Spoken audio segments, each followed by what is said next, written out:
What's going on, everybody? iSwune here today, bringing you yet another My Park video, man. We in, not Sunset Beach, we in River City, man, about to throw it down. These are some randoms, but they're pretty good. We done went on a little bit of streak in this game, I think until the end of this game. But, yeah, man, just kick back and watch the video. And today, what I wanted to talk about is not really 2K16, but NBA Live 16. And you thinking, what?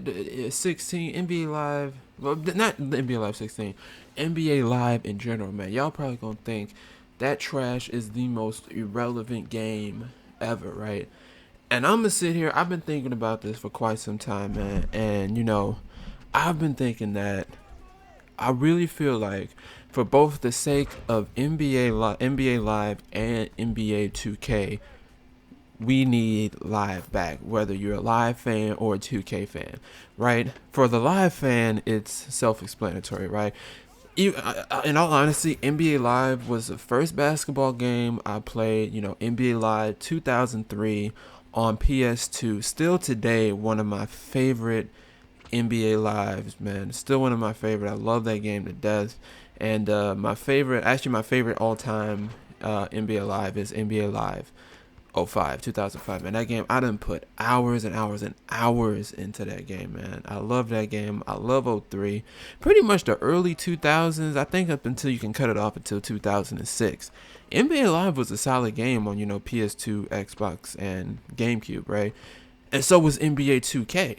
So it was like necessary competition. Like, they were competing. There was competition between those two games. You had a stout group for Live, a stout group for 2K. But at that time, you couldn't deny that both games, whether you went one or the other for a particular year, you were gonna get a good game. And with that being said, each company knew that, and it's like, okay, I got to go above and beyond, do the little itty bitty things to impress and get these customers to buy my product over the other. And from the consumer standpoint, you would think, man, they're trying to do everything they're trying to put everything into the game to make it the best game possible. We win because no matter which option we choose, we're going to get a good product. And that was back then NBA, NBA Live between 2K. Now, for the late 2000s, like NBA Live 7, I think, was like the death sentence to NBA Live. I remember that game was, trash. I played that. That game was horrible. And to be honest, '08, '09, and especially Live 10, I didn't think they were terrible games. They weren't what they used to be, and they weren't better than 2K. But I still think they were relatively respectable games. And because, 2K pretty much saw that, okay, Live can come back and make something really good, especially with Live 10. I thought Live 10 was a solid game. I love that game too. Like, Live 10 and 2K10, both great games, man. And I really thought after that it was going to go back to, being, competitive, right, between the two games. But NBA, I think Mike Wang was who was the one who went to Live for like that 1 year. He went back to 2K. Live fell off completely, and we all know 2K11. 2K11 is my favorite. Yeah, I was gonna say is my favorite 2K. That game was amazing, and to me, in all honesty, 2K hasn't been at that peak since 2K11, and it's gonna be hard to top that. Once you put MJ on the cover, that's a tall order to fill. So pretty much after that, Live fell off the map. 2K reigned supreme, but 2K put out that game thinking Live was going to do something good, and they put a whole lot into it, and the product was amazing, as you can see with 2K11. And then you get, 2K12, and not as good. I love 2K13. 2K14 was just a rip of 2K15, or 2K13, and then, 2K15 for, next gen wasn't bad, but the thing is, 2K is getting away with a lot of stuff because right now, my honest opinion is 2K has a lot of issues. So many issues to where if it was back in, the early 2000s, I wouldn't even bother with 2K. But it's just like, well, look at the alternative lives. I've seen Live 16. They're trying, they're striving, they're trying, but it's just not there yet to make me want to buy that game over 2K.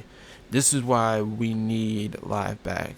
We need Live back, one, because we want to bring I want to see that competitive market again between basketball sims, man.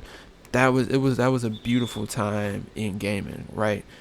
When live was good, NBA 2K was good. You couldn't go wrong, and each of the developers tried to throw in extra punches and pack some extra stuff to make you sway your decision from one over the other. Now it's to the point to where 2K can pretty much put out whatever they want, and people are gonna buy it because there's gonna be a niche of people out there who want to play a basketball video game, and they look at the other option and it's just like, well, there's so many bad things going on here, but they don't even have a relative. They really don't even have a game right now in live, and so they just go and pick up 2K whatever the year is, and I'm sitting here, I'm playing. You can see there's some videos out. I'm seeing my frustration. This gameplay needs work, right? It needs so much work. The animations are trash. The community is a whole nother issue. There's just a lot of little itty bitty things that are starting to pile up in 2K to make me just not want to pay a whole nother $60 for a game that I know they're going to be throwing out. Oh, look what we're doing with my team. Look at Pro-Am. Look at, MyPark. But what about the core gameplay, which they seem to never address? Honestly, if they don't do anything but at the very least get dedicated servers to where games aren't dropping, then this wouldn't be a problem. Like, they can probably make, I'd probably buy $60 again if my online games are going to be relatively consistent, because especially earlier on in this game's life cycle with the arbitration issues with my team, that's just not acceptable in a game like this. We need live back to push 2K to actually care about the quality of the game that they're putting out, instead of just trying to mask the issues by all the new features and stuff like that's coming out. And then I want to see live back because I liked live. I was a big live fan back in the day, and it just pains me to see the state of this game right now, to where they seem like they can't even just get the fundamentals right. Because I remember that atrocity known as Live 14, man. They couldn't even give that game. Even if they gave that game to me, I wouldn't take it, just because I know I have to wait and waste space on this hard drive, with this game, man. But let me know what you think, man. In my opinion, we need live back so both NBA Live and NBA 2K can be the best that they can be, man. I want to know what you guys think about this issue. iSwune, I'm out.